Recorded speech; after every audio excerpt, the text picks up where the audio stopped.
There have been many great scorers and passers in the history of the NBA who've been good at either things with ease. Some of these players were great at scoring and passing, making them all-time great athletes, and were thus placed where they are because of how they've been around for a long time. In this video, we'll discuss the players who generated the most points in the NBA. First off, we've got John Havlicek with almost 33K points. John Havlicek's one of the NBA's all-time best players. During his 16 years in the NBA with the Boston Celtics in the 1960s and 70s, he helped Boston win 8 championships. Havlicek was on 4 championship teams before he became a full-time starter for Boston, and has just got the right stats that put him on our list today. During these 4 years, he was still an important player off the bench, averaging 17.8 PPG, 5.7 RPG, and 2.7 APG. Havlicek played better during the 1966-1967 season and averaged at least 20.0 PPG and 6.0 RPG per season from 1967 to 1974. Over those 8 years, he averaged 23.8 PPG and 6.0 APG. In 1971, he had the best season of his career, averaging 28.9 PPG and 7.5 APG. In 1972, he had 27.5 PPG and 7.5 APG, and he helped the Celtics win the NBA championship. Up next, it's Dirk Nowitzki with almost 35K points. Nowitzki is one of the best power forwards who can score in the history of the NBA. His 31,560 points put him 6th in the history of the NBA, which is why we're talking about him today. He wasn't known as a good passer, but when teams sent him doubles, he could get the job done. Nowitzki became the best 7-foot shooter we've seen and scored over 30,000 points in 20 years. He could make threes, so when he caught the ball on the outside, you had to give him respect. This gave him a lot of chances to get past defenders as well. When he was in the zone, he liked to push his defender back and score with his signature one-legged fadeaway. From 2001 to 2012, Nowitzki had at least 20.0 PPG every season. During that time, he averaged 24.1 PPG, 2.7 APG, and 47.8% overall shooting and 38.4% shooting from 3. In 2006, he averaged 26.6 PPG and shot 48.0% from the field and 40.6% from the three-point range. Nowitzki never had a season in which he averaged more than 3.5 APG, but when you play for 20 years, the assists add up, so this was definitely his best season ever. Followed by John Stockton, also with almost 35K points. In the NBA in the 1990s, John Stockton was your go-to guy if a pass or a basket needed to be made.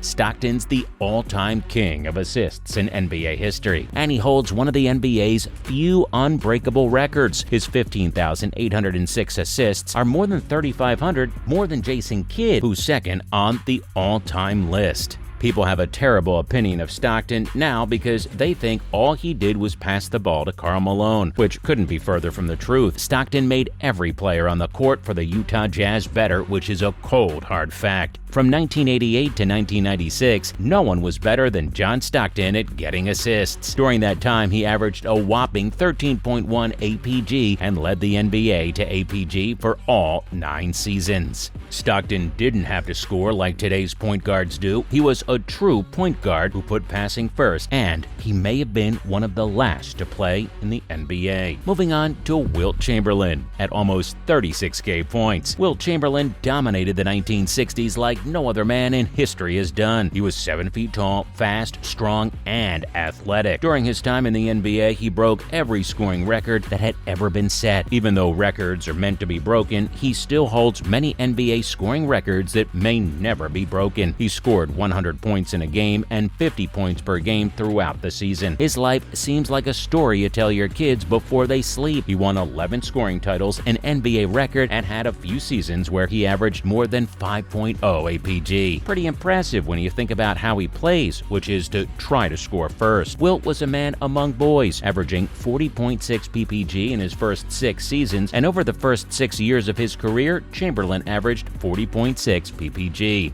Again, another one of his records could never be broken. Up next, Oscar Robertson at almost 37K points. Robertson's the first player on the list who was both a great scorer and a great passer. He was the first king of the triple-double. That's because in 1962, he averaged 1 per season. Robertson played in the NBA for 14 years. He won 1 scoring title, 7 assists titles, and 1 championship. If Jerry West hadn't been around, Oscar would have been the best point guard of the 1960s and 1970s. Only the first 8 seasons of Oscar's career show how great he was. Robertson was one of the most well-rounded basketball players from 1961 to 1968. He averaged 30.3 PPG, 9.0 RPG, and 10.6 APG. He also shot the ball, making 48.7% of his shots over those 8 years. We agree that Oscar's one of the top 5 point guards in the history of the NBA, and based on the numbers, this praise is well-deserved. Not to mention Michael Jordan at almost 38K points. Jordan's scoring was like watching art being made in real time. As a member of the Chicago Bulls, he won 10 scoring titles, the most career points per game in the regular season and playoffs, and 6 championships. He's the best scorer ever because he never stopped going to the basket and was a master of the mid-range jump shot.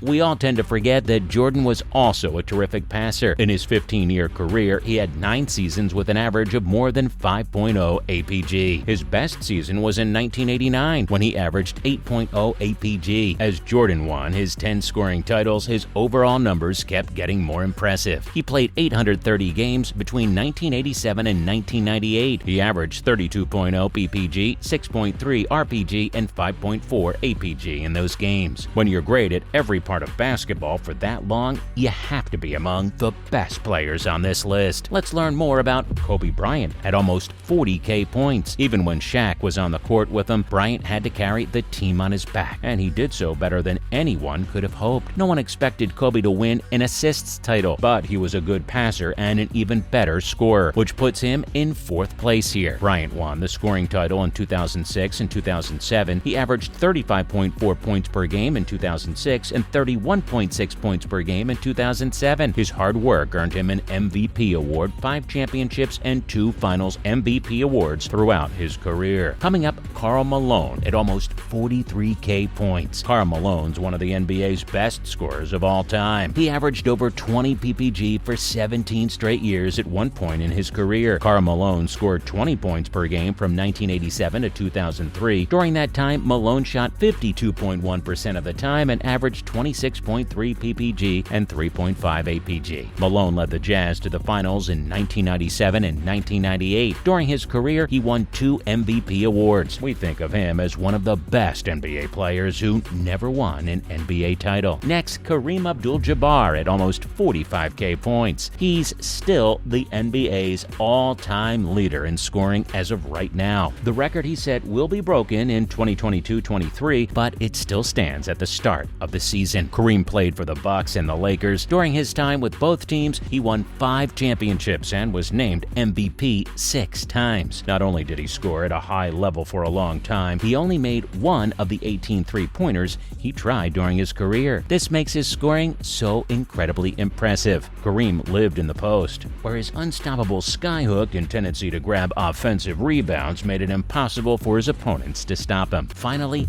LeBron James with almost 48K points. James is already at the top of this list, and in 22-23, he'll likely break Kareem's scoring record. Many of us think that LeBron's the best all-around player in NBA history, and the fact that he's already number 1 here only adds to that idea. He's been the best example of how to be consistent and stay great for 20 years. Since his first season in 2004, he's never averaged less than 20.0 PPG or 6.0 APG. Along the way, he's won both the scoring title and an assist title, and it seems like we're never going to see him shine any less on the court in the future either. And on that note, that's a wrap for this video. So which of these players is the most impressive? Is there anyone we missed out on? Do let us know in the comments below, and make sure to give this video a thumbs up and subscribe to our channel for more videos like this one. We'll see you in the next video.